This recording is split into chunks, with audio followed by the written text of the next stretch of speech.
If you have ongoing exposure to controlling people, it's a virtual certainty that you're going to experience blurry boundaries, which is why I've created the extensive online course called This Is Me, Establishing Boundaries with the Controllers in Your Life. There's a link below that will give you all of the details, and I hope that you would find it therapeutic.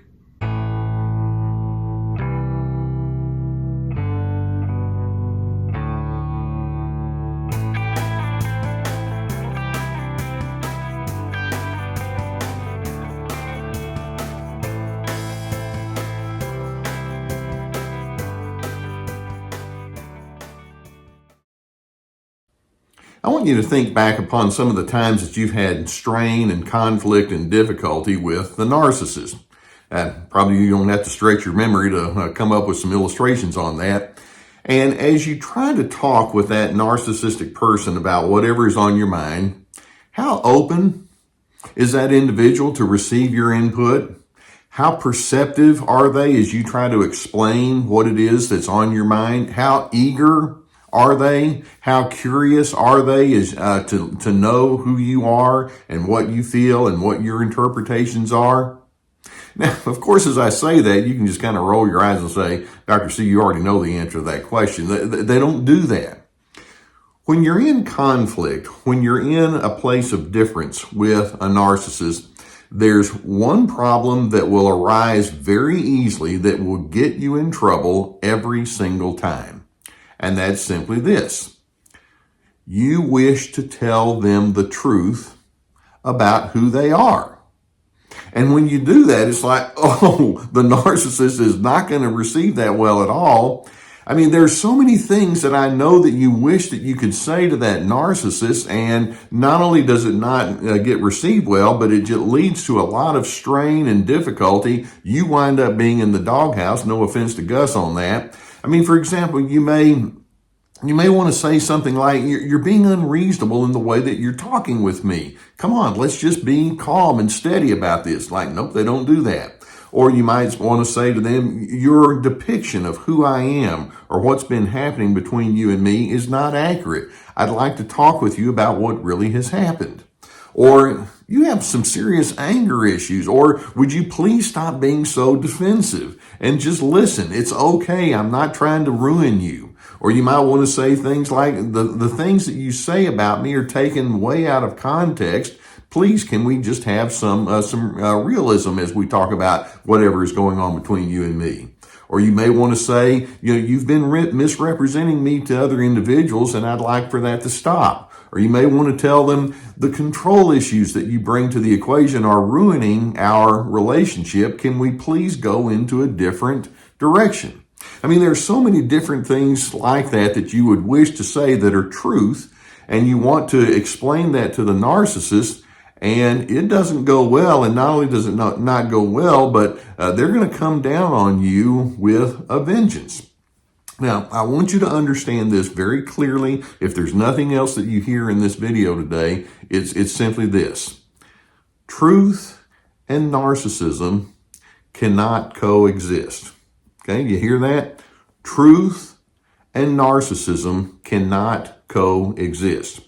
Part of the definition of narcissism is their inclination to live behind a false self.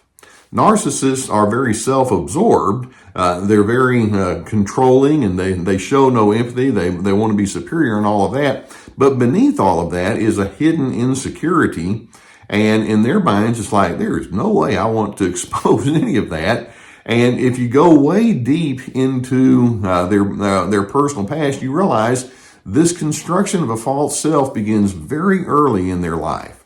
Now, going back to the narcissist's earliest years, whether it's conscious or subconscious, they learned that there were certain things that they had to do to cover up the real self. In their minds, they learned very early, I'm always being graded. I have to be very careful about what kind of judgment is going to come toward me. Or if I say something that's wrong or that might trigger someone else, I'm going to be on the receiving end of anger, and I don't want to have to deal with that. Once my flaws or once my differences emerge, bad things will happen, or they may think in order for me to be accepted, I have to learn how to read people's agenda. And so then they realize, okay, with this group over here, there's an agenda. With this group over here, there's another agenda. And so they learn how to match pitch with whoever's in front of them so that they don't get in too much trouble. And basically, way early on in their life, it becomes obvious that whatever skills are required to maneuver through the nuances and the differences and the complexities of living with other individuals, those skills were never learned.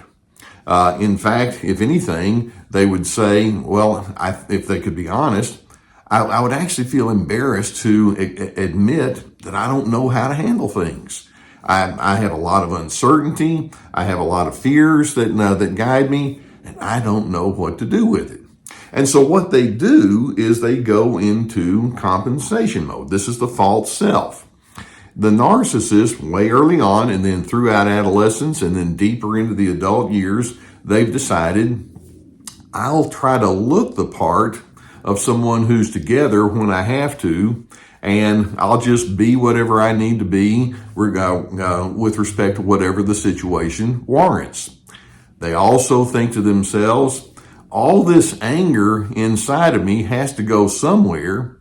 Sometimes what they do is they suppress it. Other times they'll displace it. Other times they'll do the in-your-face kind of anger expression. Sometimes they act it out with rebellion. And so they have this anger and they don't know what to do with it. And so it gets mismanaged in many different kind of directions as part of their false self and as part of their cover up. They think to themselves, well, if I can be the one who sets the agenda, then I win. As opposed to me having to read everybody else's agenda, I'll make them read my agenda.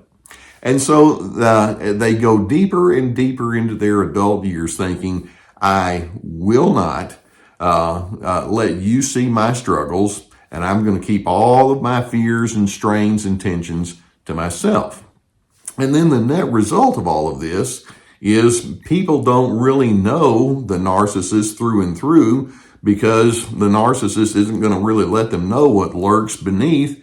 And then eventually the narcissist doesn't know himself or herself through and through because they've been so busy trying to cover up and rationalize and justify living behind this defense of the false self.